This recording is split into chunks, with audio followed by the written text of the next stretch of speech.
भारत के संविधान के अनुच्छेद 370 के खंड 1 के साथ पठित अनुच्छेद 370 के खंड 3 द्वारा प्रदत्त शक्तियों का प्रयोग करते हुए राष्ट्रपति संसद की सिफारिश पर यह घोषणा करते हैं कि यह दिनांक जिस दिन भारत के राष्ट्रपति द्वारा इस घोषणा पर हस्ताक्षर किए जाएंगे और इसे सरकारी गैजेट में प्रकाशित किया जाएगा, उस दिन से अनुच्छेद 370 के सभी खंड लागू नहीं होंगे सिवाय खंड 1 के। जैसे ही नॉर्मल परिस्थिति हो जाएगी, उचित समय आएगा, हम इसको फिर से स्टेट बनाने के लिए हम मैं मीटिंग की तरफ जा रहा हूँ। क्या डिमांड्स हैं आपके? पीछे रखिए इसको। डिमांड हम वहाँ रखेंगे। डायलॉग की बात हमसे डायलॉग कर रहे हैं। हम कहते हैं कि ये दोहा जाके तालिबान से डायलॉग कर रहे हैं। आपने सुना होगा हमारी गवर्नमेंट। तो जम्मू कश्मीर में डायलॉग करे और सबके साथ करे और पाकिस्तान के साथ भी करे। जम्मू कश्मीर के लोगों के दिल में सदमा है, तकलीफ है, परेशानी है 5 अगस्त 2019 के बाद से। क्या हमारा स्टेट डाउनग्रेड क्यों किया, बाइफरकेट क्यों किया? हमें वही दर्जा मिलना चाहिए, वही हुकूक मिलने चाहिए। नमस्कार, आपका स्वागत है। मैं हूं संकेत उपाध्याय, आप देख रहे हैं एनडीटीवी इंडिया। जिस तरीके से अलग अलग नेता, करीब 14 से 15 नेता गए हैं प्रधानमंत्री से मिलने, ये सब जम्मू और कश्मीर से ताल्लुक रखते हैं और इनकी अलग अलग मांगे हैं। अपनी मांगों को लेकर के वो वहां अंदर जाएंगे, प्रधानमंत्री अपनी बात बोलेंगे, लोग अपनी बात रखेंगे। इस सब के बीच में कुछ जरूरी सवाल है कि होगा क्या, क्या है केंद्र के मन में, क्या है इन नेताओं के मन में। तो सवाल इंडिया का है ये।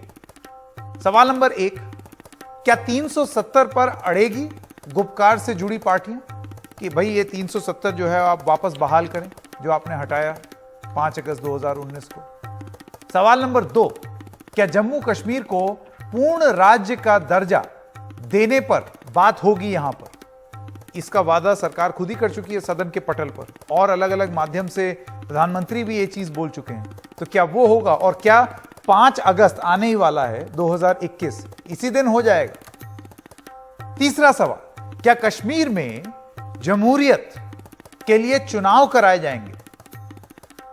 और चौथा सवाल, क्या इस बैठक से निकलेगी नए कश्मीर की राह, जिसमें जो वहां के दल हैं वो गुपकार गठबंधन और केंद्रीय सरकार, उनके बीच में एक समन्वय बनेगा। ये मीटिंग हो रही है, इसको अपने आप में एक उपलब्धि की तरह गिनाया जा रहा है केंद्र सरकार द्वारा, लेकिन नतीजा क्या होगा कुछ समय में हमको पता चल जाएगा। इससे पहले कि हम अपने मेहमानों के पास जाएं, नीता शर्मा हमारे साथ जुड़ गई हैं।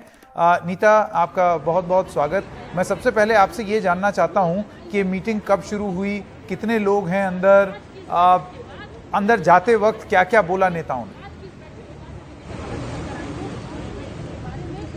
संकेत, यहाँ पे 14 घाटी के नेता हैं जो एलकेएम में लोक कल्याण मार्ग में हैं। जो मीटिंग है वो हो रही है।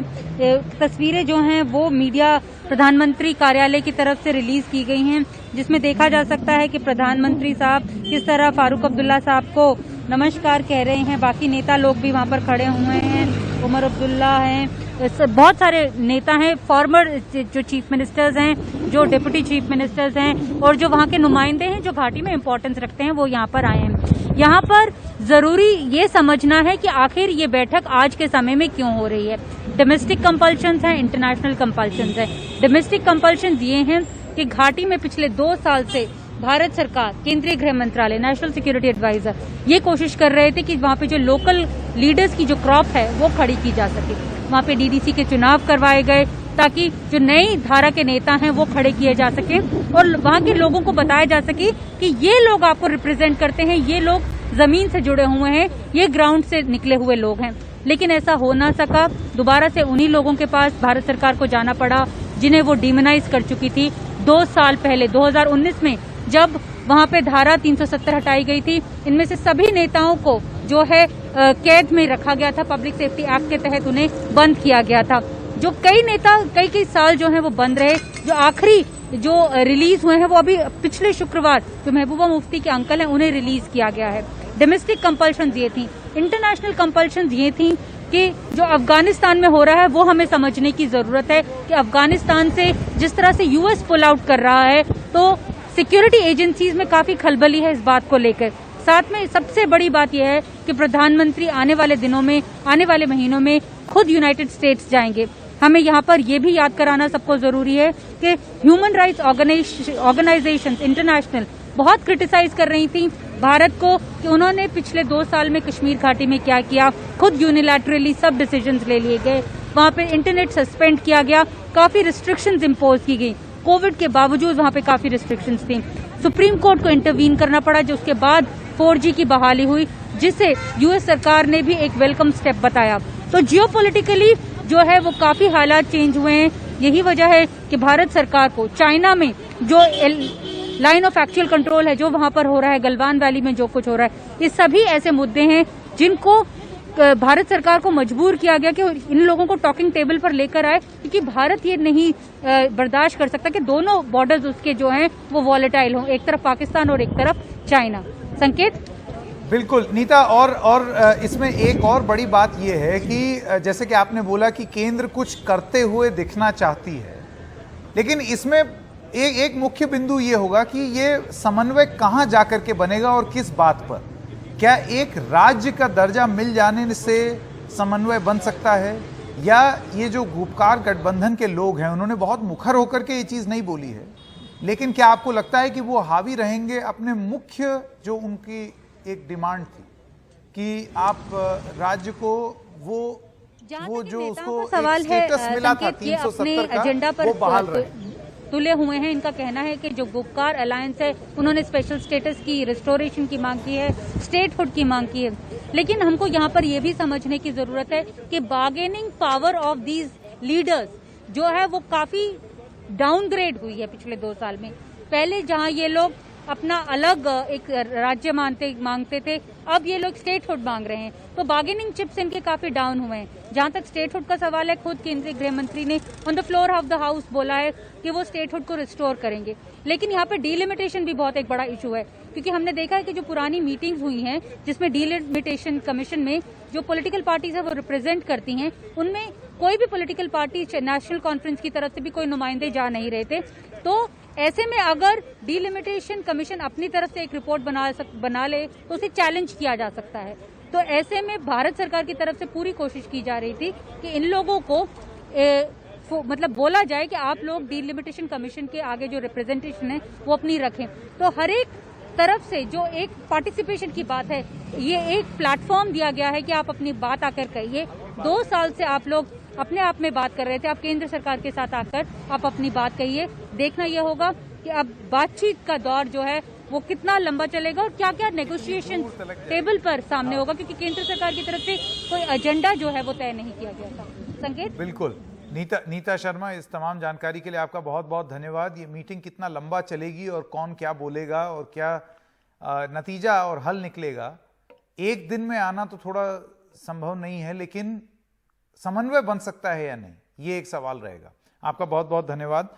वापस आएंगे और जानकारी के लिए। सलमान निजामी नेता हैं कांग्रेस पार्टी के, ठाकुर अभिजीत प्रवक्ता भारतीय जनता पार्टी, सुशील पंडित आप एक कश्मीरी एक्टिविस्ट हैं, और अनुराधा भसीन वरिष्ठ पत्रकार। आप सबका बहुत बहुत स्वागत। मैं सबसे पहले निजामी साहब आपसे शुरू करना चाहता हूं।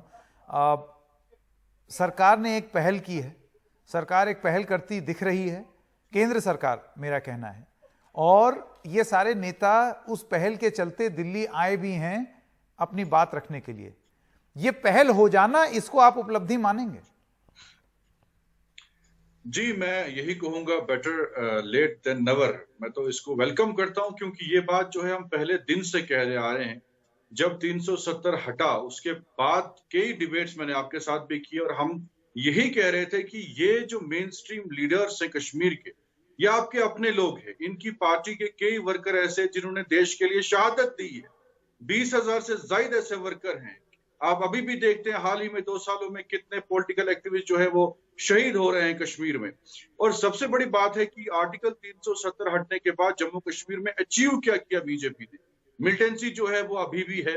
जो दावा किया जा रहा था कि 370 हटने के बाद मिलिटेंसी जो है खत्म हो जाएगी, वो खत्म नहीं हुई। हर रोज हम सुनते हैं, चाहे LAC हो या LOC हो, दोनों तरफ से तनाजा है।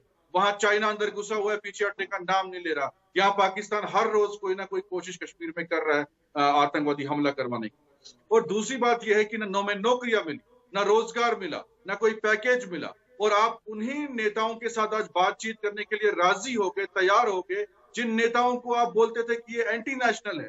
और उस वक्त 2 साल यही डिबेट रही, फारूक साहब कुछ बोलते थे, कहते थे ये पाकिस्तानी एजेंट हैं, चाइनीज एजेंट हैं, एंटी नेशनल है। तो आज आपको 2 साल के बाद रियलाइज हुआ कि नहीं, ये मेन स्ट्रीम लीडर जो है, इनके बिना जम्मू कश्मीर आप नहीं संभाल सकते, आपके हाथों से चले जाएगा, आपका यूथ जो है वो एलिनेट हो रहा है, जो आपका जो स्टैंड है, जो प्रोसेस है, जो आपकी अप्रोच है कश्मीर को लेके। तो आज हम इस नतीजे पे पहुंचे जो हम भी चाहते थे कि सोल्यूशन निकले डायलॉग के थ्रू, ना कि जबरदस्ती लोगों को पिंजरे में कैद करके, कर्फ्यू लगा के, इंटरनेट बैन करके। ये जो है आप ज्यादती कर रहे हैं आवाम के साथ। एक तो उनको आपने पूछा नहीं, उनको तो आपका ये कहना है कि देर से ही सही लेकिन ये पहल ठीक है, आपका ये मानना है कि देर से ही सही लेकिन पहल ठीक है। हाँ, ठाकुर अभिजीत, मैं आपके पास आना चाहता हूं। देखिए, एक जो टिप्पणी है निजामी साहब की, उनका ये कहना है कि आपने पहले तो स्ट्रॉन्ग आर्म टैक्टिक्स इस्तेमाल करने की कोशिश की, पहले आपने ये सोचा कि जरा डंडे की नोक पर चीजों को स्थिर करने की कोशिश की जाए, उसके बाद आप घूम फिर के उन्हीं नेताओं के पास आए।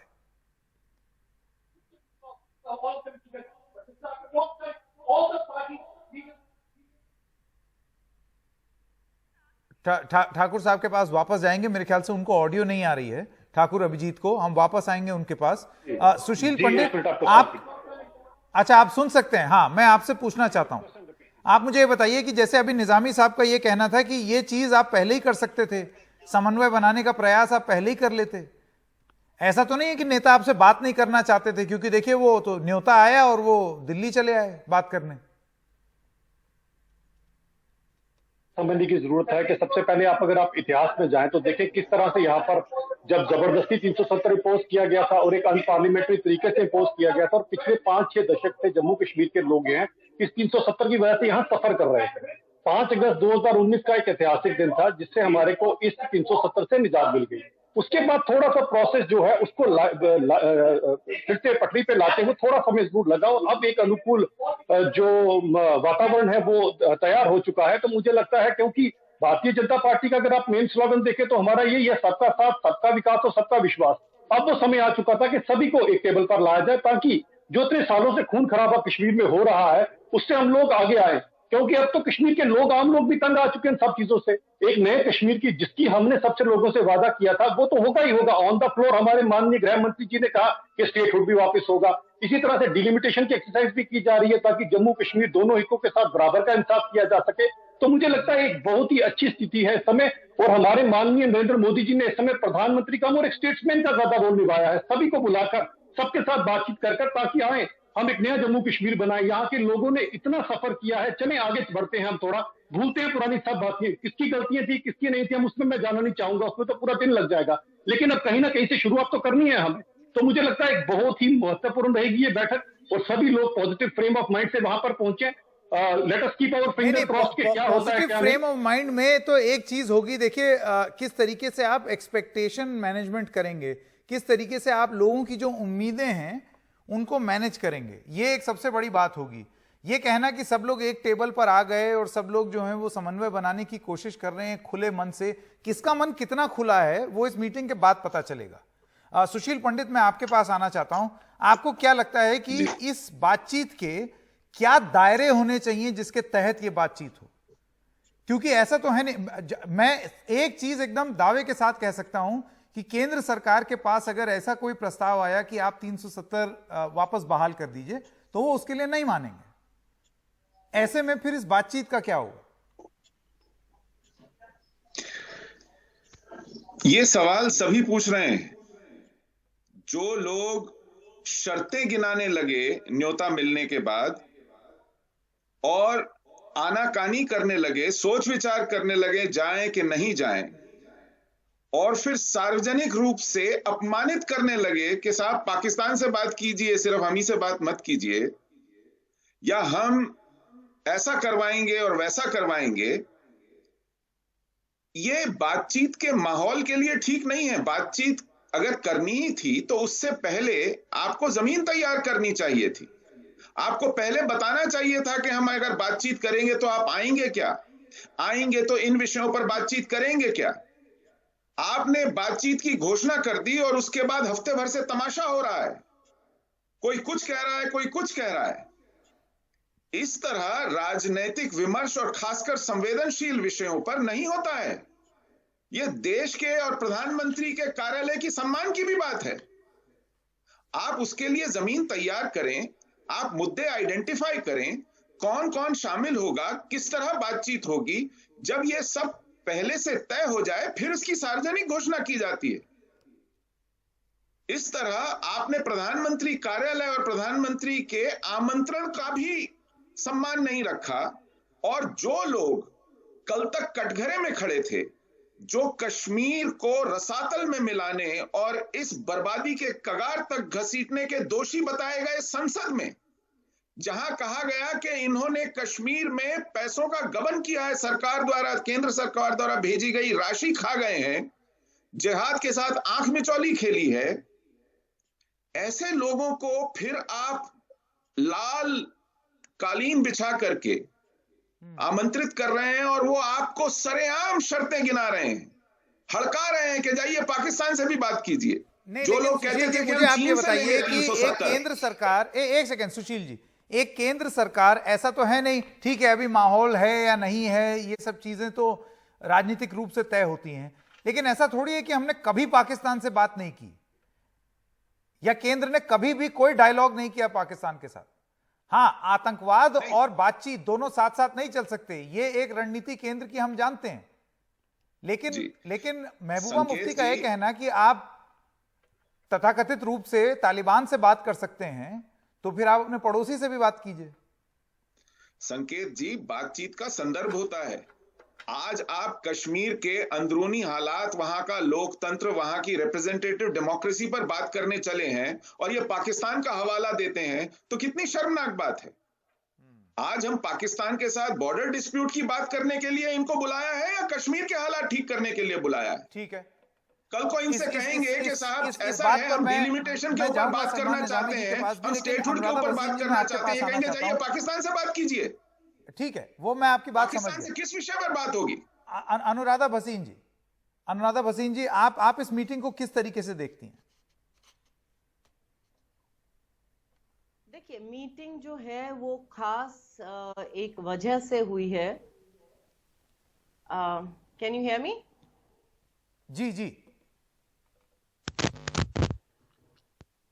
जी अनुराधा जी, मैं सुन सकता हूं, बोलिए।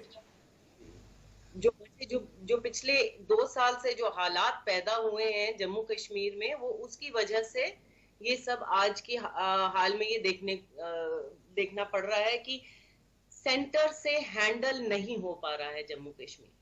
और एक तरफ से वो है, दूसरी तरफ से आपके ग्लोबल कंपल्शंस हैं अफगानिस्तान से की वजह से, जो एक ग्लोबल प्रेशर बन रहा है, स्ट्रेटेजिक कंसर्न्स हैं चाइना को लेकर कि जम्मू कश्मीर के हालात बद से बदतर हो गए हैं पिछले 2 साल में। और इन्हीं वजहों से एक जरूरत पड़ी है केंद्रीय सरकार को कि एक पॉलिटिकल प्रोसेस शुरू करें।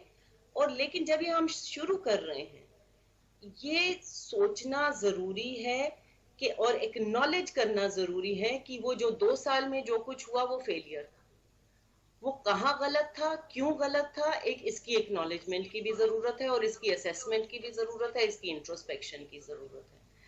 और उसके बाद जो बात होती है, कोई भी डायलॉग होता है, डायलॉग एक बहुत जरूरी चीज है, क्योंकि जो भी मसले किसी भी डेमोक्रेटिक सोसाइटी में, एक सिविलाइज सोसाइटी में किसी भी किस्म के जो मसले जब हल किए जाते हैं तो एक बातचीत के जरिए किए जाते हैं, तो उस तरह से एक शुरुआत अच्छी है। लेकिन एक ग्राउंड सिचुएशन क्या है? आज की ग्राउंड सिचुएशन जम्मू कश्मीर की, वहां सिविल लिबर्टीज, वहां डेमोक्रेटिक राइट्स के नाम की कोई चीज एग्जिस्ट नहीं कर रही है।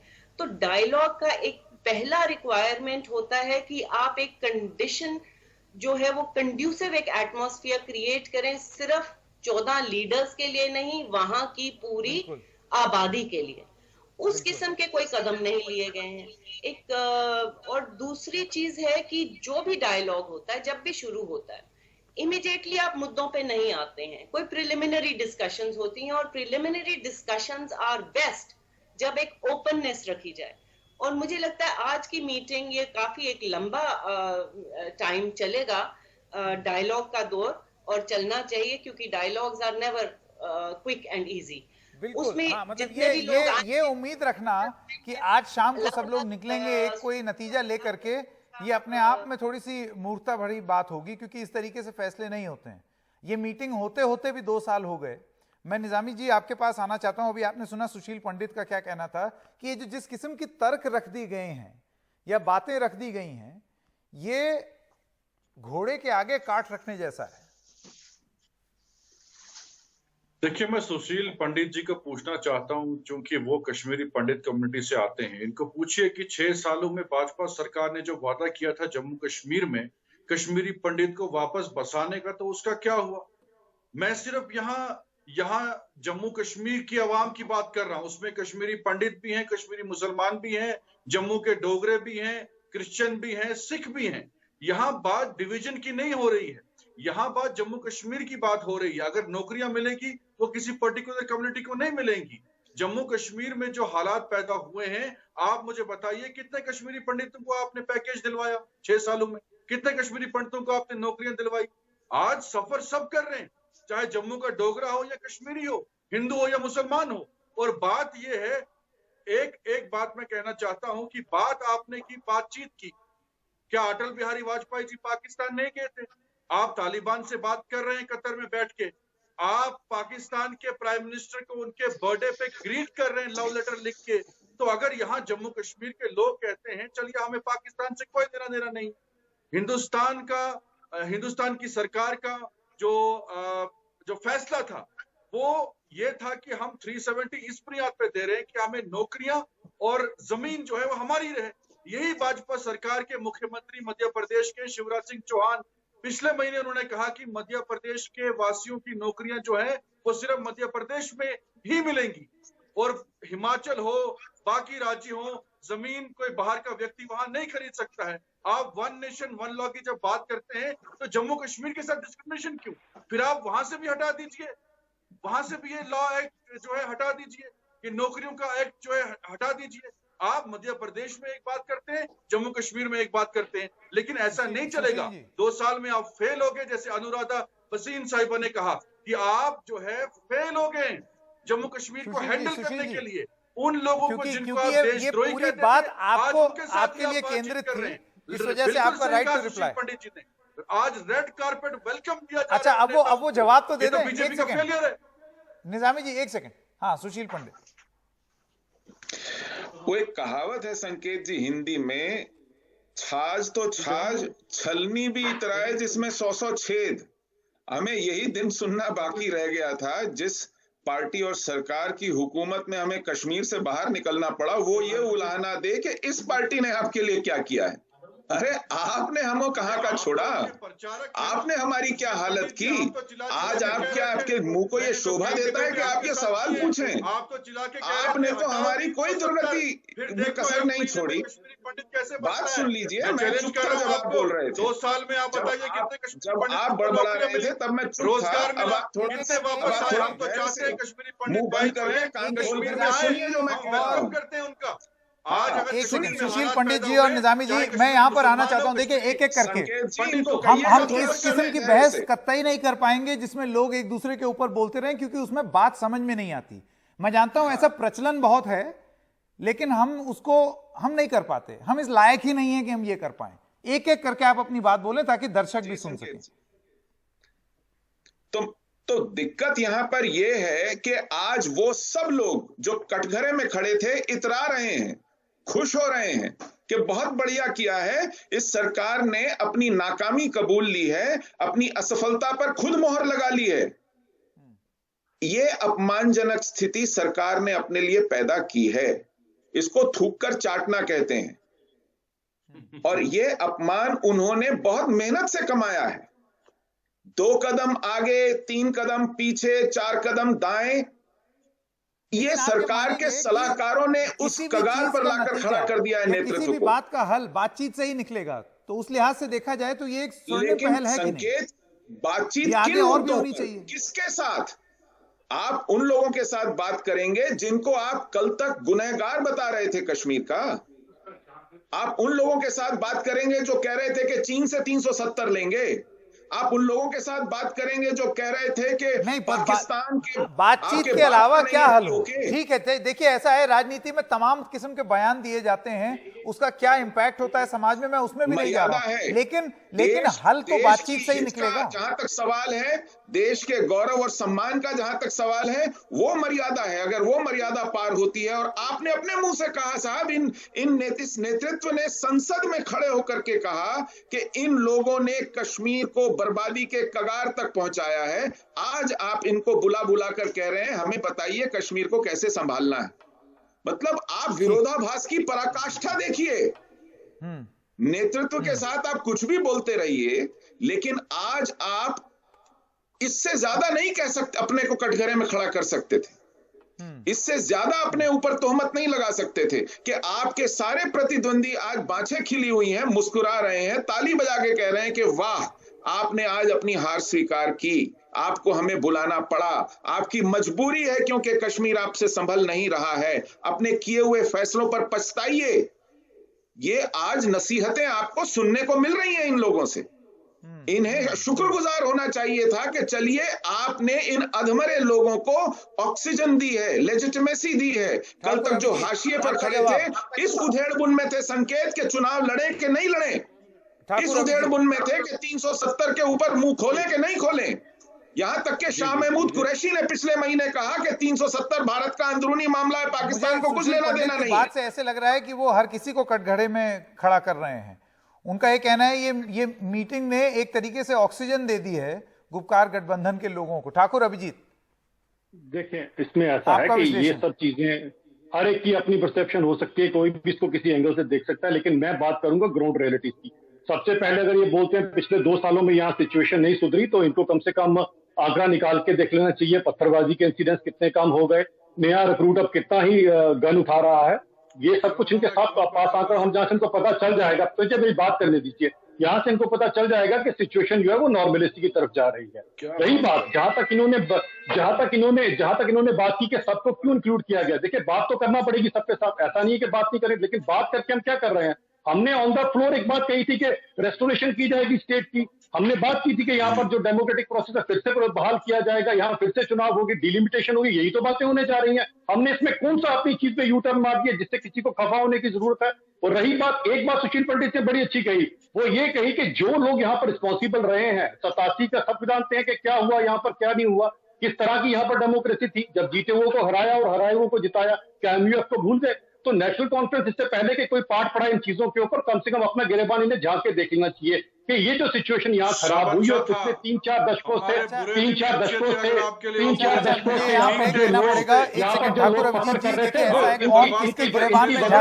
आज सब लोग बैठ करके चर्चा कर रहे हैं एक टेबल पर, एक मेज पर बैठ करके चर्चा हो रही है। मेरे पास समय खत्म हो गया है। बहुत बहुत धन्यवाद आप सबका।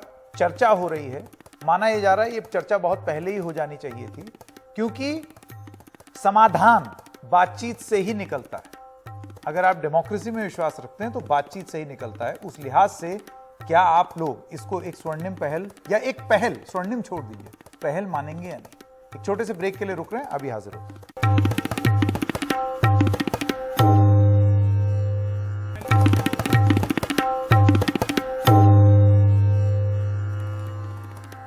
अब क्योंकि जम्मू कश्मीर के संदर्भ में बात हो रही है और सब नेता लोग दिल्ली आए हुए हैं और एक बड़ी बैठक यहां पर चल रही है, तो यह जानना बहुत जरूरी है कि कश्मीर में इसको किस तरीके से देखा जा रहा है। तो नजीर मसूदी हमारे ब्यूरो चीफ हैं श्रीनगर के, वो हमारे साथ जुड़ गए हैं। नजीर साहब, मैं आपसे जानना चाहूंगा आपका विश्लेषण, क्या बातचीत हुई है, किस संदर्भ में यह मीटिंग हुई, क्या चर्चा हुई गुपकार गठबंधन में, और जो जमीनी हकीकत है, जमीन के लोग, ऐसा क्यों महसूस हुआ गुपकार गठबंधन को कि इतने कड़े तेवर रखने के बाद भी उनको लगा चलो बात की जाए।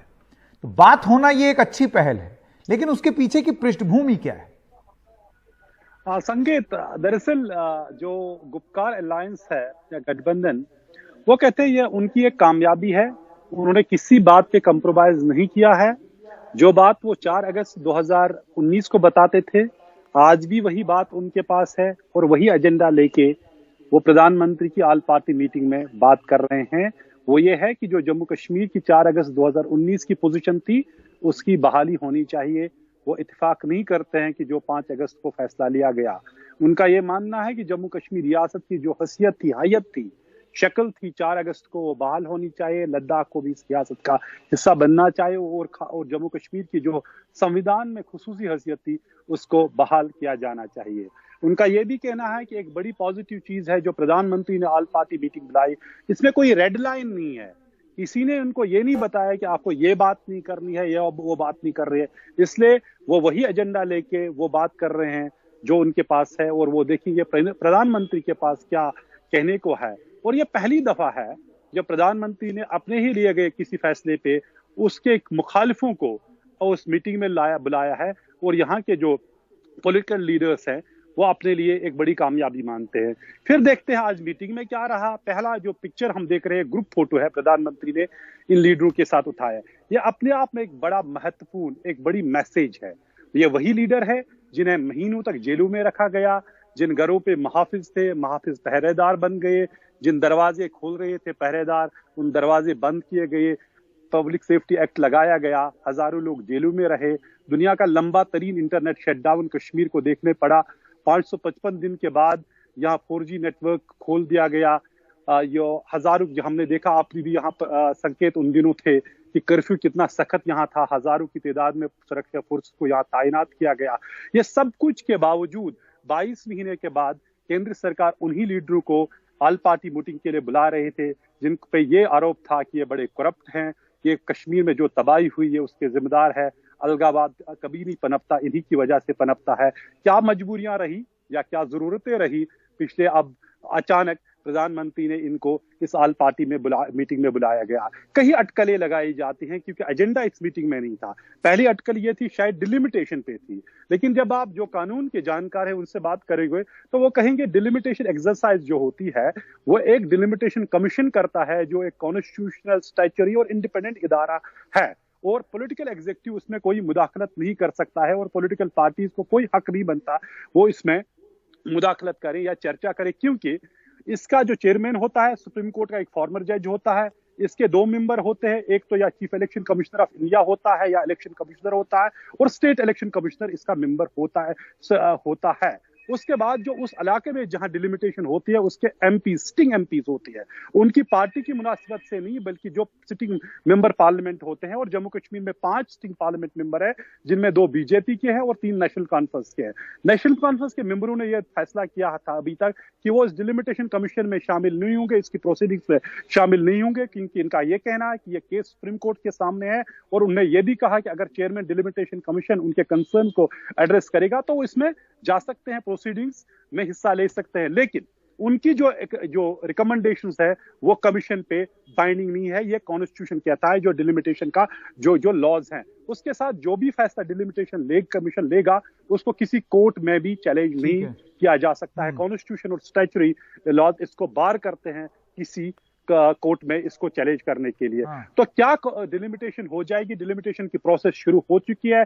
6 महीने पहले यहाँ सभी डिस्ट्रिक्ट मजिस्ट्रेट्स ने, डिप्टी कमिश्नर से, जो यहाँ 22 जिले हैं जम्मू कश्मीर में 20 जिले हैं, उन सबों ने ये अपने रिपोर्ट दे चुके हैं कि किस तरह से रिड्रॉ किया जाएगा बाउंड्रीज। तो वो प्रोसेस चल रही है। क्या उसका असर इस पे पड़ जाएगा जो जम्मू कश्मीर में क्या रियासत बन सकती है दोबारा या स्पेशल स्टेटस हो? जी, स्पेशल जी, ये महत्वपूर्ण है। आपका बहुत बहुत धन्यवाद नजीर मसूदी, हमको तमाम जानकारी देने के लिए। एक छोटे से ब्रेक के लिए रुक रहे हैं लेकिन सवाल जारी रहेंगे ब्रेक के बाद।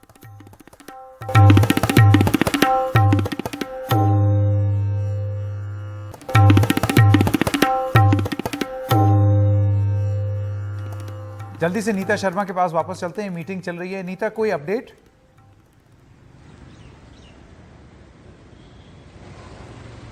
बिल्कुल संकेत, मीटिंग जो है वो चल रही है। 3 बजे ये मीटिंग शुरू हुई थी, लगभग 2 घंटे होने वाले हैं जो मीटिंग है चल रही है। ये बताया जा रहा है कि जो प्रधानमंत्री हैं वो सभी नेताओं को सुन रहे हैं। जो पूर्व वहाँ के मुख्यमंत्री हैं फारूक अब्दुल्ला साहब, महबूबा मुफ्ती, उन सब से जो है उनके विचार सुने जा रहे हैं। फिर जो एक ओपन डायलॉग जो है वो सेंटर कर रहा है, इसीलिए कोई एजेंडा नहीं रखा गया था इस मीटिंग का। हालांकि ये जो नेता हैं, इन लोगों का कहना है कि स्टेटहुड हो या स्पेशल स्टेटस हो, उसे रेस्टोरेशन की बात करनी जरूरी है, लेकिन ओपन एजेंडा रखा गया था। माना जा रहा है कि जल्द ये मीटिंग खत्म होगी और बाहर आकर ये नेता हम लोगों से रूबरू होंगे। संकेत जी, नीता, इस जानकारी के लिए बहुत बहुत धन्यवाद। एक छोटे से ब्रेक के लिए फिर रुक रहे हैं, लेकिन सवाल जारी रहेंगे ब्रेक के बाद।